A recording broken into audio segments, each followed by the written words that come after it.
United States.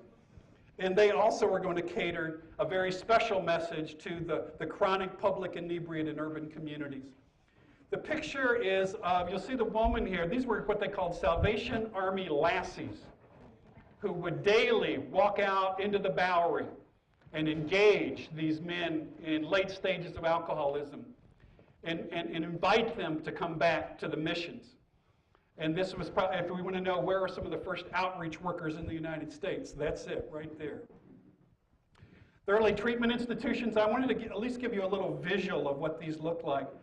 On the left, Dr. James Turner was a physician in the Civil War, had a vision of this growing alcohol and drug problem in the United States. And he created a proposal for a United States Inebriate Asylum, and actually registered that name, began to procure funding support for that, and he was never able to get enough support for a national treatment center. But he did get enough to create this.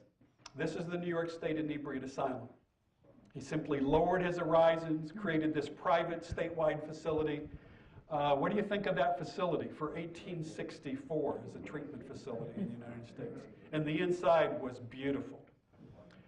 The home on the right is a more typical, this is the Washingtonian home. I believe that's the one in Chicago, a sketch of it. Very similar to the ones that we see in Boston. But most of these were actually much smaller than either of these facilities. On the left, you see the Keeley Laboratories in Dwight, Illinois.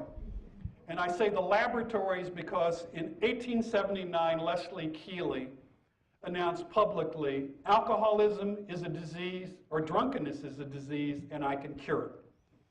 And the way he cured it was the double bichloride of gold cure for a number of things.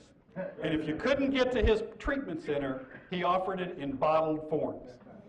So this is the cure for drunkenness, the opium habit, the tobacco habit, and neurasthenia. Does anybody even in this area know what neurasthenia is?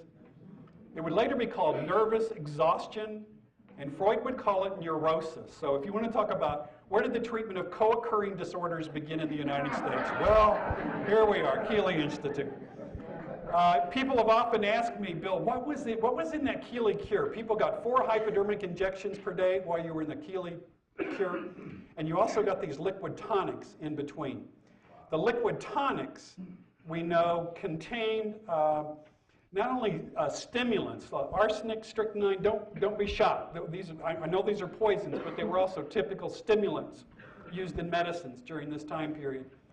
But they also included